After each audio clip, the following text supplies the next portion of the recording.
All right, so today's project is going to be getting some shocks and struts put onto the new to me 97 Camry LE. It's got the 2.2 liter inline four in there, so not the V6. For shocks, for springs rather, I went Tein because that's what I put on all of my cars.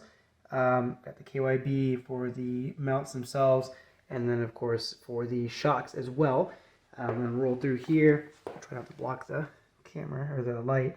But there's some part numbers there, just in case you're using me as a way to figure out how to install your lowering springs and or shocks onto your own Camry.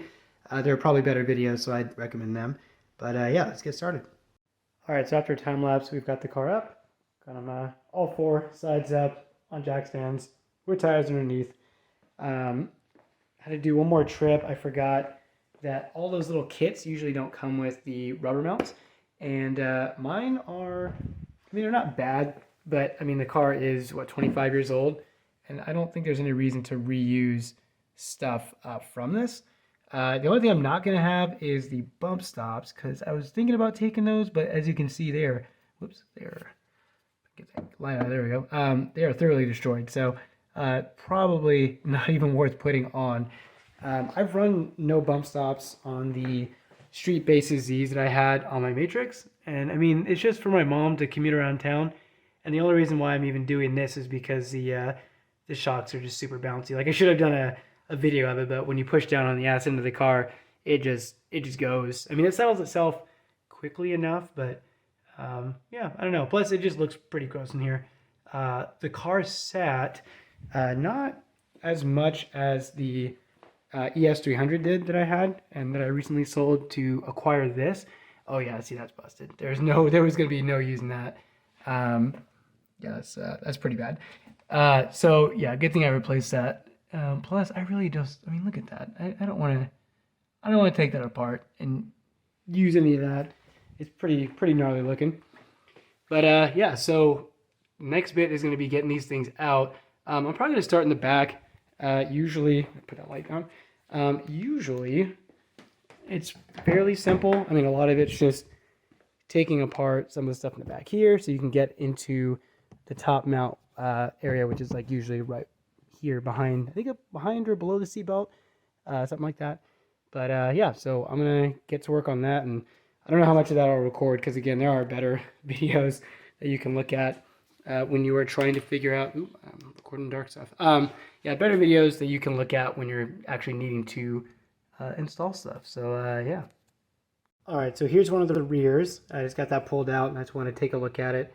We'll kind of ignore the fact that it's just super gnarly with all the webs and leaves in there. But kind of going back to what I said earlier, you know, I was gonna be cheap and reuse stuff, but I mean, look at this. That would have been pretty dumb. The rubber is very clearly beat up. I mean, like I said, it's 25 years old, so that's why I picked up the replacement bits.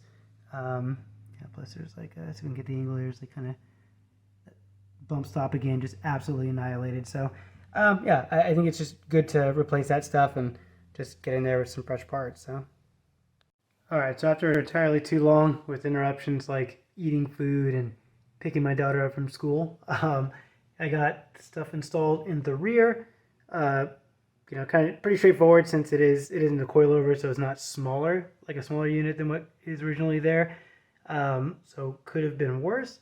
But yeah, I decided, like I said earlier, just to keep or to buy new stuff. So I have, you know, the new rubber in there, so it's brand spanking new, nice and fresh. Not gonna make a bunch of noise or tear itself apart. And I'm currently running no bump stop, so we'll have to see how that goes. Let my mom figure it out and see if she notices.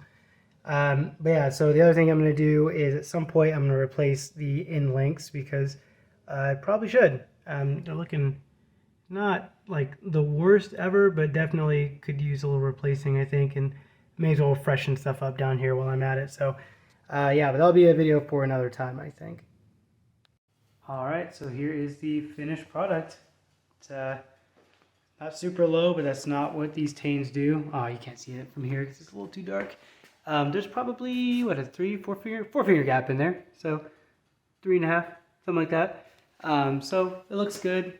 A lot better than stock. and I'm quite pleased with that. So we're going to roll with this, maybe eventually get some wheels for it. I don't know. We'll find out.